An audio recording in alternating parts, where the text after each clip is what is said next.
something that's probably not quite as rare that you do quite often see at these sort of shows is cars like this Austin. Now, this could be an A30 or an A35. I'm actually leaning towards an A35 because the rear window looks quite large on this, and I think that was one of the things that sets them apart. But again, I'm certainly no expert, so don't quote me. So yeah, this is obviously a two-door body style. Always struck me as quite interesting that on these cars you've got this rain gutter that comes down, and then below that we've got this seam where you actually join the two panels.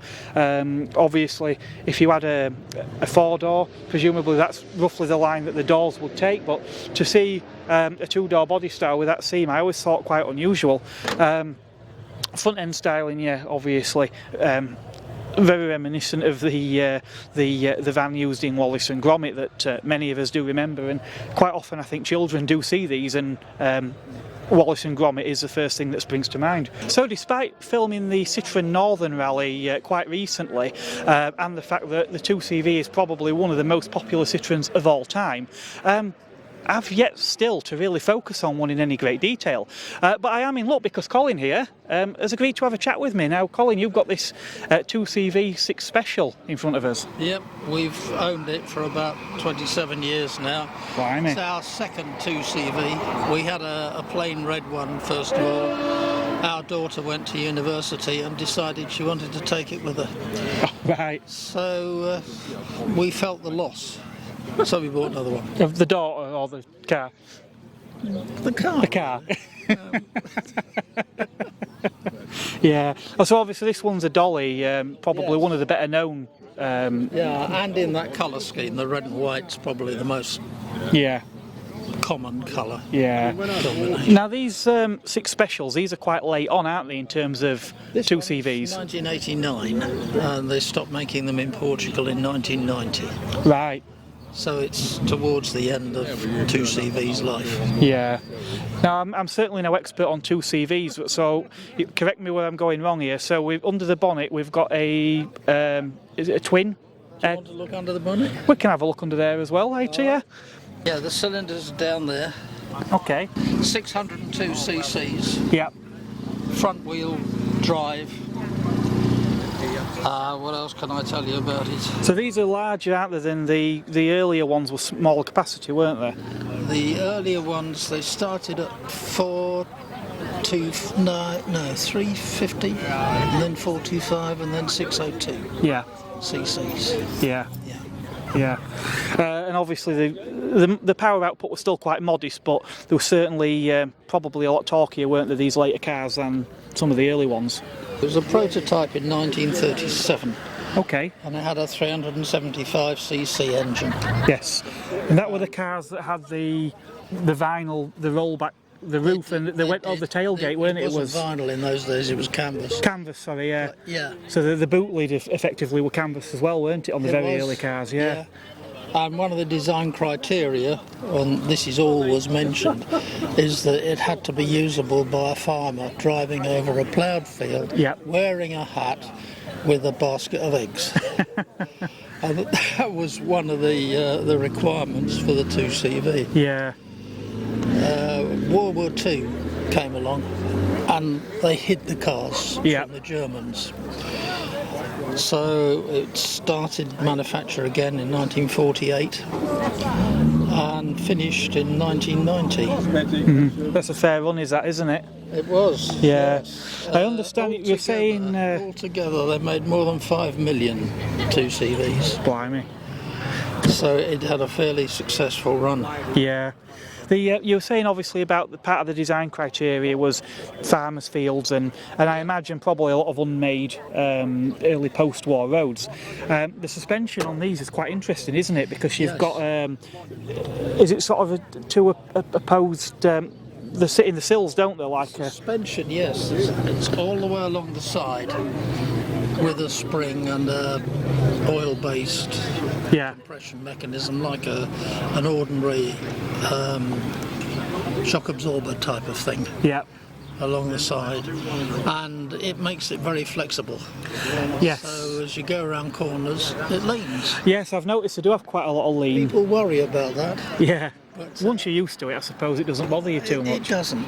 Yeah. But they do race 2CVs. Well, I was going to come on to that, If you go around the yeah. corner just a bit too fast, they will tip over. Eventually. Eventually. I must admit, I did see, well, two CVs, it was a Diane, but I did see some footage of Diane's racing, and they were flying through this little village.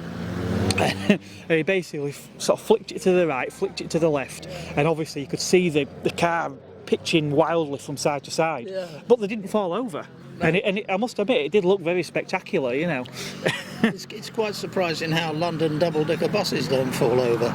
That's true. They're so tall. I used to live in Chiswick, and they had a skid pan in Chiswick, and they took the double-decker bus driver training around that skid pan. Oh, right. And they never fell over. No? No? Quite astonishing. Hey, now I'm reminiscing about on the buses when Butler came flying down the hill and Blakey shot out of the back, and then the examiner says, "Oh, I'll pass him." I don't remember that.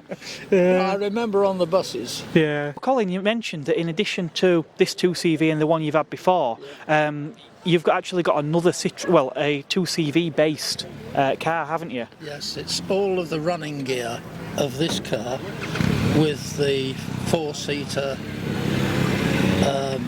metal body removed and a fiberglass body, a new dashboard and a small windscreen, and of course there's a cover. And for anyone at home not in the know, the car we're describing is indeed a Lomax, isn't it? It's a Lomax. Yeah. Yes, a Lomax 224. Right. Which stands for 2 seats, 2 cylinders and 4 wheels. Right. So that's why it's a 224. Yeah. And it's interesting to see cars like that, obviously, you know, how much sort of fun you can get out of something that's, you know, from quite humble beginnings. You know, I mean, I bet when you're driving the Lomax, you must feel like you're going 100 mile an hour, even when you're not. Well, when you're doing about 60, it does feel as if you're doing nearly 100 anyway. Yeah. The frightening thing about a Lomax is that it's so low. So if you were to take it on a motorway, all of the lorry drivers would be looking straight over you. Right. So that's a bit alarming. A little bit daunting. We tend not to do much motorway driving in the Lomax. Saying that, I imagine that you were saying about them being low, I suppose you've got the opposite problem with these, because these are quite susceptible to crosswinds, aren't they? You can feel it, but you can feel a crosswind in a modern car. Yeah. It's not worrying at all. Yeah. Well, as you said before, I suppose once you're used to the fact that the cars do lean a bit anyway, That's right. Yeah. And the road holding is very good, particularly good in the snow. Yeah. Every year, the group that I'm a member of, Lazy Boo, out of Leeds, takes between 50 and 100 2CVs to the highest pub in the UK, Town All Hill. right. So we leave North Leeds sometime in the first week in January, Right. and go all the way out to Town Hill. That's fantastic. It's not so much fun if it's not snowing.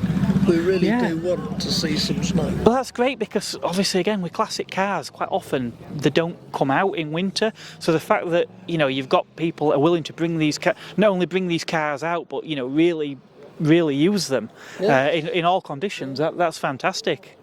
Yeah, after COVID, we started up again this year, in January this year. Yeah. And we really didn't know how many people were going to come. And we ended up with something like 50 cars, nearly 100 people. Right. Just without any great amount of advertising. Yeah. People just love coming out for a challenge. Yeah. So there you have it, viewers. If you want a classic car that you can use all year round with a vibrant club scene, here's your answer. Citroen 2CV. You're dead right. Excellent. Thank you very much, Colin. Pleasure. For most of today, the rain has been now torrential, and yesterday weren't much better. But I'd say the gods are certainly smiling down upon us this evening, because the sun's come out. It's been a really pleasant evening, and we've actually had quite a good turnout as well here. We've had a look at some wonderful vehicles here this evening, and obviously there are quite a few more, like the Citroen behind me, for example, that I would have liked to have looked at in more detail as well.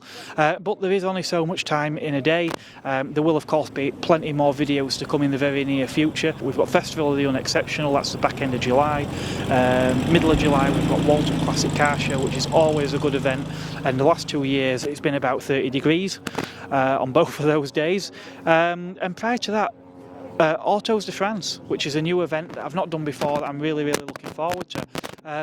We've had a car review that I've just released about a week ago. That was the Rover 45, fitted with that rare KV6 engine. So if you haven't checked that out already, that's one that you may wish to have a look at.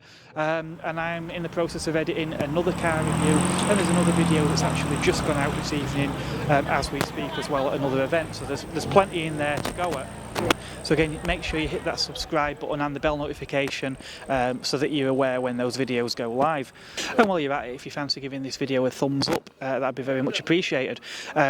Any comments on anything that you've seen here tonight, just drop those below, and I always try and answer those comments as quickly as I can. In addition to these show reports, I have been doing some car reviews as well. If you've got an interesting vehicle that you think would fit well on the channel, just drop me an email, markonmotoring@yahoo.com. That is also in the video description if you want to check it out. Just get in touch with me and we can go from there.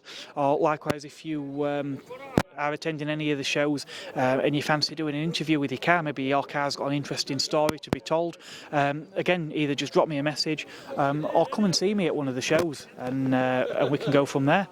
Thanks again for watching. I hope you've enjoyed what you've seen here tonight, and I will catch you on the next one. It's goodbye from me.